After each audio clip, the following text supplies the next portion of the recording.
నమస్తే SR7 TV news కి స్వాగతం।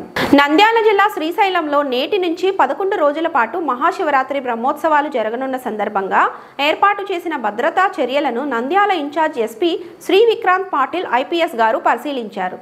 ఈ సందర్భంగా నంద్యాల జిల్లా ఇన్ఛార్జ్ ఎస్పీ గారు శ్రీశైలం దేవస్థానంలోని క్యూ లైన్లు, గుడి పరిసరాలు, లడ్డూ కౌంటర్, శివస్వాముల క్యూ లైను, స్నానఘట్టాలు, శ్రీకృష్ణదేవరాయల గోపుర పరిసర ప్రాంతాలు, రథమండపం, కమాండ్ కంట్రోల్, శ్రీశైల డ్యాం సమీపంలోని ఘాట్ రోడ్డు మొదలగు ప్రాంతాల్లో పర్యటించి భద్రతా ఏర్పాట్లను పరిశీలించారు।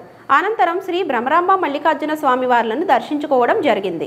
ఈ కార్యక్రమంలో ఇన్ఛార్జి ఎస్పీ గారితో పాటు నంద్యాల జిల్లా అడిషనల్ ఎస్పీ అడ్మిన్ ఎన్ యుగంధర్ బాబు, ఆత్మకూరు DSP రామంజి నాయక్ గారు, ఇన్స్పెక్టర్లు మోహన్ రెడ్డి, ప్రసాద్ రావు, చంద్రబాబు, సురేష్ కుమార్ రెడ్డి మరియు దేవస్థాన ఎగ్జిక్యూటివ్ ఇంజనీర్ మురళి పాల్గొన్నారు।